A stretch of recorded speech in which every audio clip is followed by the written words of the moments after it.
¿Cómo están, amigos de Videos Bolivia? A continuación les presentamos la siguiente noticia.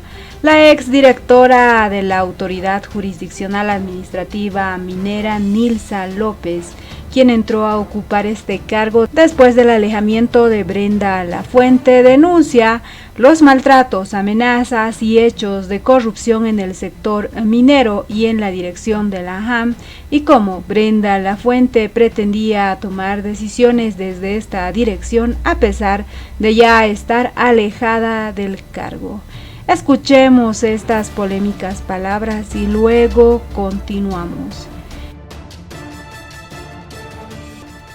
La exdirectora de la Autoridad Jurisdiccional y Administrativa Minera, AJAM, esta famosa AJAM que de un tiempo a esta parte genera tanta polémica, aunque yo diría que desde siempre, pero en este último tiempo sí, por toda la controversia que se ha dado en la salida, llegada de nuevas autoridades y lo que ocurre ahí. Nilsa López estuvo con nosotros el día viernes para dar su verdad, para dar su testimonio respecto de algo que parece ser inverosímil, ¿no? Que tendría que investigarse, respecto de cómo una anterior directora, según el testimonio que nos ha dado Nilsa López, estamos hablando de Brenda Lafuente, a pesar de haber dejado el cargo, pretendía seguir tomando decisiones y dirigiendo a esta institución, a la AJAM. Nilsa López presentó unos audios que parecen ser rotundos, contundentes. Bueno, siempre una posibilidad abierta de que dentro de una investigación sean sometidos a las pericias correspondientes para su reconfirmación.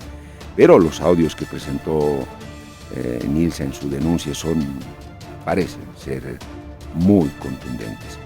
Hemos escuchado el testimonio de ella, su verdad, la represalia. Señala ella que tuvo que sufrir cuando entró con la decisión de cortar hechos irregulares y ponerle un freno a cosas que parecían tener de por medio corrupción. Pero le costó caro, ¿no? Porque yo decía, oigan, qué unidos, qué fortalecidos son los corruptos, cómo se alían y actúan rápido. Pobres honestos, desunidos, aislados y muchas veces sometidos por los corruptos. Bueno, habíamos quedado con Nilsa López en hacer esta segunda parte de la entrevista para ver ya temas más relacionados a lo que es y lo mucho que se critica a la AJAM. Nilsa, ¿cómo está? Le agradezco el haber cumplido este compromiso conjunto, diría yo, para terminar esta entrevista. Usted ya no está en La Paz, está en el interior del país. Gracias, Nilsa, por su tiempo y por completar esta parte que habíamos acordado. Las gracias las doy yo. Muchas gracias a usted, a su audiencia, y por darme la oportunidad de poder demostrar que en su oportunidad me han humillado mi dignidad como mujer, como profesional y como persona. Gracias a ustedes por darme esa oportunidad. Nilsa, en el tiempo que va desde que usted hizo estas denuncias, tomó valor y decidió salir al frente, porque tampoco fue fácil, Nilsa. ¿Cómo ha estado su vida personal? Es decir, tranquila, pues que nota usted que se presentan ahí atisbos o hechos contundentes, acciones de represalias hacia usted por lo que ha dicho, por lo que ha revelado, Nilsa. En esa parte, ¿cómo está?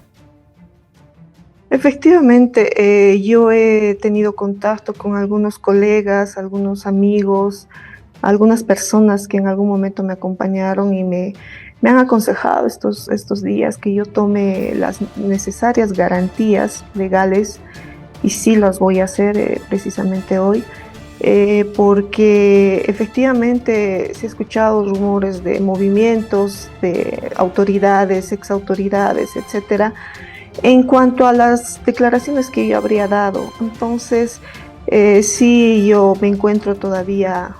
Si antes estaba muy afectada con este tema, he estado callando más de 2 años y medio o más, casi 3, sobre este tema, y he estado muy afectada, psicológica, con delirio de persecución prácticamente, pues ahora me encuentro de la misma manera, porque sé que lo que he sacado a la luz afecta demasiado a a ciertos intereses de muchas personas y poderes en todo caso. Entonces, yo me siento todavía afectada. Es por eso que el viernes yo acudí a ustedes y que me dieran la posibilidad de poder expresar y aclarar. Y cuando les dije que el único lugar donde yo me acobijaba era los medios de comunicación, que sí me habrían abierto las puertas, porque es el único lugar donde yo puedo encontrar garantías al solicitar de que si algo me pasara, yo responsabilizaba enteramente a los poderes superiores y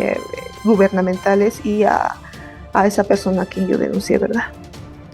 Bueno, Nilsa, creo que su testimonio por sí solo es una forma de garantía, porque creo que la opinión pública se ha enterado de que usted ha revelado cosas y que evidentemente necesita protección y garantía. Y cualquier situación que pudiera ocurrir estaría casi, si no directamente vinculada a lo que usted ha señalado, y sería casi una obviedad total. Entonces, ese también es un respaldo público, diría yo, un público moral ante las personas, ante la sociedad, y que queda como constancia de lo que usted ha señalado. Nilsa, ya de lleno en lo que implica la JAM, el conocimiento que usted ha tenido de esta institución en el tiempo que le ha tocado estar, usted sabe que está muy cuestionada la JAM. Se habla de mucha corrupción, de que allá se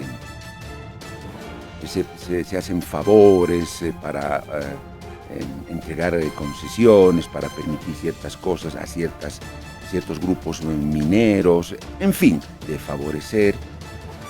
Nilsa, el tiempo que usted ha estado, ¿ha podido percibir eso? Bueno, de hecho ya nos dijo usted que cuando llegó tuvo que ordenar la casa, pero ¿cuánto más falta para ordenar esa casa? Es muy desordenada, es caótica, hay mucha irregularidad, habría que tomar medidas todavía más profundas y serias. ¿Qué sensación le dejó su paso por allá a Nilsa? Bueno, a ver, obviamente he logrado hacer un análisis ya estando fuera, después de haber vivido lo que he vivido y lo que he sentido y lo que he pasado allá. Es cierto, existen muchas irregularidades y limpiar la casa, como usted dice, es muy complicado. Y más aún si la casa que está involucrada es pues es fundamental para que el Estado pueda avanzar, caminar. Pero le pongo un ejemplo. Cuando una casa está queriendo ordenarse, construirse, formarse, y resulta que la zona, el barrio no tiene nada legal o está irregular, entonces es complicado para la casa ordenarse. ¿A qué me voy con esto? Hay que hacer cambios estructurales en el área minera, desde un cambio normativo, es decir, modificaciones estructurales en la ley, que ya lo propusimos en mi gestión, ya estaba en mesa para hacer una modificación en la ley 535. No es malo mirar a los costados, mirar a los vecinos y tal vez imitar o mejorar lo que podemos imitar. Es decir, la minería ilegal no solamente es la acción de ejercer ilegalmente cualquier acto, sino que es cuestión de soberanía nacional. Entonces, yo estaba viendo en esa época con todo el equipo que teníamos en el área de fiscalización, ya habríamos incluso contactado con algunos países para poder reunirnos y que nos puedan colaborar con el tema de una policía minera. Como le había comentado en ese momento, ya teníamos el acuerdo y yo me había reunido 2-3 veces, ya estaba el acuerdo firmado con el Comando Nacional y estábamos en planes de afinación del reglamento solamente para formar la policía minera, y era instante de que tengamos. Entonces, le pongo esos ejemplos para explicarles de que no solo es limpiar la casa o cambiar personal y que no exista corrupción, es desde afuera, es desde arriba, es desde la mamá, desde el papá, donde se hacen esos cambios estructurales. Nilsa, claro, no le voy a pedir nombres ni detalles, por razones obvias. Yo tampoco quisiera complicarla, o depende de usted si lo hace también. Pero el sector minero, sobre todo cooperativizado, no sé cómo irá la cosa por el lado de la mediana y la gran empresa minera, la grande. No sé cuál de ellos. Uno puede intuir que tal vez el sector cooperativizado por las alianzas políticas que hace y todo eso en el MAS, este sector será el que tiene mucho peso, poder de influencia y diría yo hasta de decisión, de frenar ciertas cosas que no les conviene, no les gusta o cambiarlas. ¿Es así, Nilsa, o no, pura especulación? El actor político que tenga el poder, el sector minero, ya lo había mencionado el día viernes. Los actores productivos mineros, los que trabajan en las minas, los que están escarbando, los que sacan el mineral, son gente noble, gente minera, gente que solamente quiere vivir, buscan el vivir bien. Y lo había mencionado, es cosa de unos cuantos malos dirigentes del sector, los que manejan o los que manejan mal la relación y la relación directa con el gobierno que estuviera de turno. En este caso, la gestión que yo he vivido como directora pues ha sido muy complicada, y los sectores, el sector minero, con la relación política que tenía con el gobierno, o que tiene aún, no lo sé, ha sido muy estrecha, es cierto. Las razones no les sabría decir, porque yo, como lo he mencionado, en mi gestión me he dedicado exclusivamente a tratar de salvar, a sanar, a limpiar una de las instituciones que es parte de este sector, pero tema político, nosotros como funcionarios públicos no podemos inmiscuirnos tanto en ese tema, ¿verdad? Entonces, el tema político yo no lo puedo manejar de esa manera. Bien, Nilsa, sin embargo, claro, usted dice que es evidente que, amparado en sus alianzas, este sector, algunos malos dirigentes pueden ejercer ciertas presiones. En ese entendido, Nilsa, se supone que estas autoridades de todas las áreas, ¿no? Autoridad financiera, la autoridad de electricidad, autoridad de bancos, en fin, se supone, entre comillas, que son muy independientes. Pero yo creo, Nilsa, que nadie se traga ese cuento. En su experiencia, en el tiempo que usted pasó, ¿es muy evidente o es permanente la tentación de injerencia del Ejecutivo, por ejemplo, en el caso de la AJAM? Es decir, que llame un ministro, que llame un viceministro, un asesor del presidente, para decir quiero esto va por aquí, esto va por allá, o diputados, senadores, qué sé yo, del partido de gobierno, por supuesto. Esto de la independencia y la autonomía, ¿es tal, Nilsa, o es muy frágil? Es una pequeña, una delgada línea que separa esa relación. Es muy cierto, pero como le dije, en algún momento va a depender de quién la dirige, quién dirige la autoridad, la institución. Entonces sí, es una pequeña o delgada línea que puede fracturarse y atravesarse. La injerencia política siempre ha estado, siempre ha existido y siempre va a existir, y eso hay que ser conscientes, mi querido, mi estimado, pero ahora es por eso que le decía, hay que hacer una reestructuración, no solamente a nivel institucional, a nivel político también, que es un tema que no lo voy a tocar porque al final no me corresponde, pero en el tema institucional falta mucho por avanzar. La creación, pienso yo, de un sistema informático de control que pueda ejercer el ciudadano directamente, Todo eso lo he visto en países no muy lejanos, estamos hablando de países latinoamericanos donde tienen sistemas de control, donde la corrupción con ese sistema no puede pasar. Entonces, teníamos en mente un piloto, un sistema piloto que podíamos haberlo ejercido en la JAM en ese instante para el control de la corrupción. El tema político y la injerencia siempre va a estar ahí, siempre, pero depende mucho de quiénes están a la cabeza de las instituciones y de quiénes están a la cabeza de la parte política, del sector político, para poder respetar ese límite y no realizar injerencias que puedan dañar posteriormente a todo un gobierno, a todo un Estado en realidad. Nilsa, en el tiempo que le tocó estar a usted, ¿recibió ese tipo de insinuaciones, es más, llamadas directas o supuestas instrucciones, o gente que la visitaba a nombre de, dice que el presidente, el esto, el ministro, el otro? ¿Le tocó vivir directamente ese tipo de experiencias de depresión a Nilsa?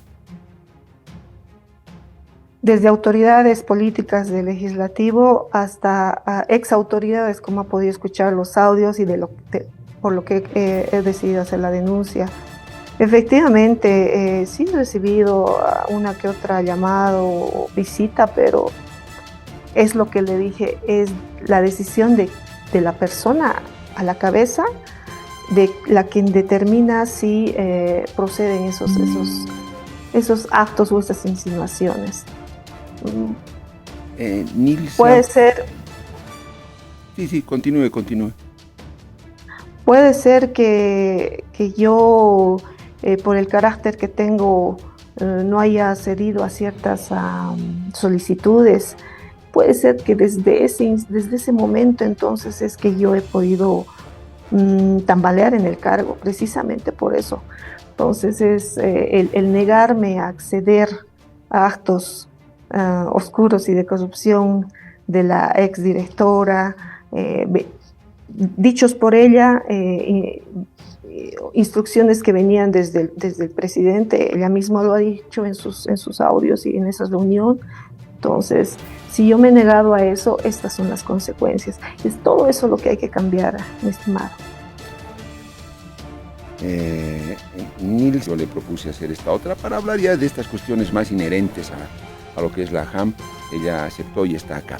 Estos últimos 10 minutitos que tenemos, Nilsa, corrupción.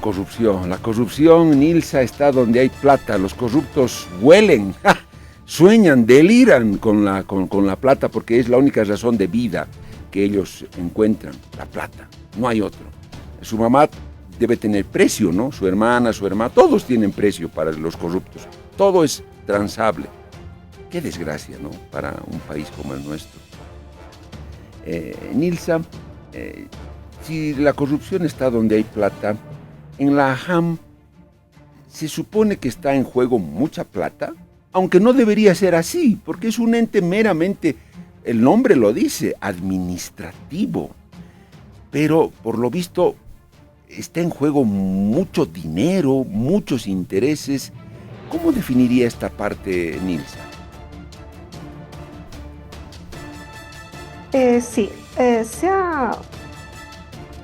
uno que se ha malinterpretado la definición de autoridad jurisdiccional administrativa. Creo que se ha hecho muy malos manejos al interior y con el sector en realidad. Es cierto, no debería existir ninguna posibilidad de que se pueda realizar esta clase de actos, cobros, manipulación, extorsiones, etc. ¿Por qué? Porque se supone que es una institución que regula administrativamente la otorgación de derechos. Entonces, al regular se supone que todo está fríamente calculado. En realidad, las cuadrículas se otorgan, sí tienen los requisitos, sí cumplen los requisitos. Al cumplir los requisitos, lo único que se logra es que el Estado reciba las regalías, etc. Entonces, no debería de existir desde un punto teórico, ¿no? Pero como lo habíamos hablado el día viernes, existen pues muchos intereses de un pensamiento muy retrógrado y muy mezquino, el tema de pensar de que nuestro país, nuestra tierra tiene precio. Entonces, yo creo que el momento en el que tengamos a las personas idóneas ahí adelante y arriba, ese tema de corrupción va a dejar de existir.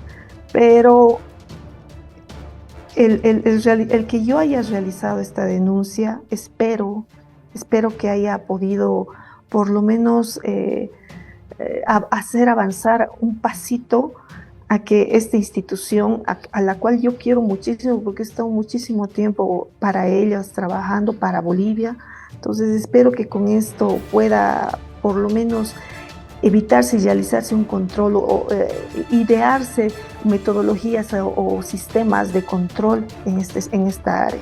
Y no solo en esta área, ¿no? Como le dije, el área minera es uno, hasta el área de salud es necesario un sistema de control. Nilsa, el vínculo o el rol que juega acá en la Asamblea Legislativa para aprobar ciertas normativas, no sé si para las concesiones muy grandes, la Asamblea interviene porque debe aprobar contratos y cosas, en fin, el rol de la Asamblea Legislativa, diputados, senadores en este caso, ¿cuánta incidencia tiene en lo que es también el trabajo de la AJAM, Nilsa? Y la AJAM tiene una incidencia de 50% por el trabajo administrativo que realizábamos o que realiza la AJAM en este instante.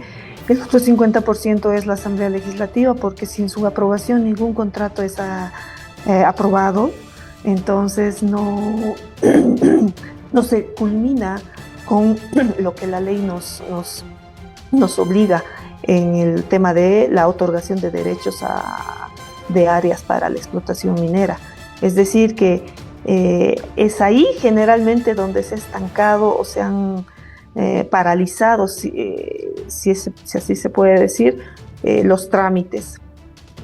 Ahora, el tema es supuestamente la revisión y que no se estaría cumpliendo y etcétera, ¿no? Pero es que no ha habido una conexión entre el área administrativa y el área legislativa para poder, o sea, una conexión real, me refiero, porque supuestamente ellos nos exigen unos requisitos y se debe cumplir tal como ellos, y así se han mandado siempre las carpetas, los trámites, pero llegado el momento es que después exigen de que sea revisado y que se decide que no va, que por esto. Es decir, no hay una coordinación entre esas dos, entre las dos áreas. Desde ahí ya se rompe la posibilidad de que se legalicen los contratos o se legalicen las cooperativas en el momento en el que puedan explotar. Y ahí es donde empieza realmente el tema y la desesperación del sector en poder legalizarse, y al no poder legalizarse empieza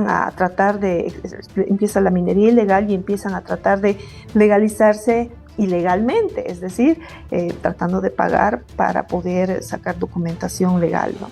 Entonces sí, el órgano legislativo es fundamental en esto, y en colaboración con el área administrativa que corresponde a la Autoridad Jurisdiccional Administrativa Minera, debería coordinarse mucho más y recibir mucho más apoyo de esta parte, de este sector. Bueno, toca usted un gran punto, Nilsa, porque la opinión pública lo tiene que saber. Con razón, pues se preocupan tanto de buscar padrinos, ¿no? Diputados, padrinos senadores, o buscarse un grupo de parlamentarios. Nilsa, esto significa que si una disque ser cooperativa minera o un grupo de inversionistas, qué sé yo, quieren adjudicarse la concesión para la explotación minera de determinado yacimiento, en Potosí o en La Paz, aparentemente muy rico, en un gran yacimiento, para que el Estado les acepte eso, es vía un contrato la concesión tiene que pasar necesariamente por la aprobación del Parlamento, de la Asamblea, o si es un contrato relativamente pequeño, pocas cuadrículas, un yacimiento chico, la AJAM directamente da la autorización. ¿Esa parte cómo es, Nilsa? Todos los contratos pasan y son regulados por la última fase, que es la aceptación de la Asamblea Legislativa. Todos los contratos, no hay ni uno que no pueda adjudicarse si no es con la aceptación del órgano legislativo. Con razón, pues Nilsa, ahí está el dulce, el gran dulce en ese eslabón.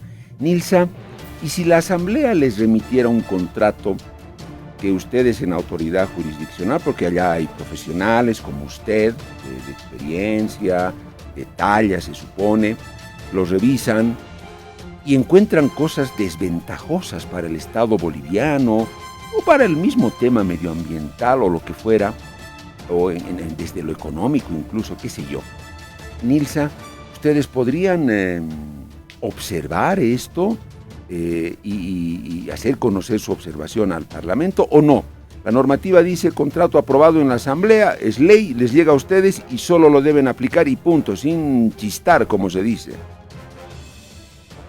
Conforme a la ley 535, es la autoridad o la AJAM la que primero realiza el procedimiento de llenado de requisitos, de complementación de ciertos requisitos. Entre esos está obviamente la licencia ambiental, etcétera, ¿no? Entonces, la consulta previa, que es muy importante en todo esto, generalmente se ha tenido mucho problema. Cuando yo estaba ejerciendo en la AJAM, se tenía mucho conflicto con este tema. Una vez que se ha superado y que se ha subsanado todos los errores, las faltas o las fallas que tuviera la solicitud, conforme a la normativa, conforme al reglamento y conforme todo lo que conlleva hacer las cosas correctamente, recién pasa a la Asamblea Legislativa. Y es ahí donde se determina si efectivamente la AJAM habría tenido toda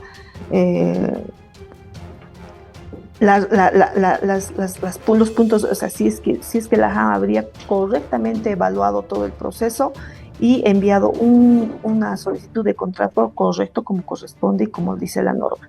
Y la Asamblea también es el último filtro, digámoslo así, el que evalúa que todo esté correcto. Ahora, podría ser que la Asamblea ya en el debate modifique algunas cosas, Nilsa, y devuelva ya esa aprobación. Eso puede darse también, y yo me refería a eso. Si la Asamblea devuelve una aprobación a la que le ha hecho cambios, más allá de lo que ustedes revisaron, y la AJAM detectara que hay cosas que no están bien, ¿puede representar eso o ya no? Aprobada la ley, no hay vuelta que dar. No, es que en realidad ellos solamente revisan lo que la AJAM envía. Es decir, que si hay algún error y que no está correcto, conforme a la norma, conforme a la ley, es así recién que pueden devolver. Pero una vez que ellos verifican que todo esté correcto, aprueban. Ellos no podrían modificar. Ellos están simplemente para legislar, para revisar y para aprobar.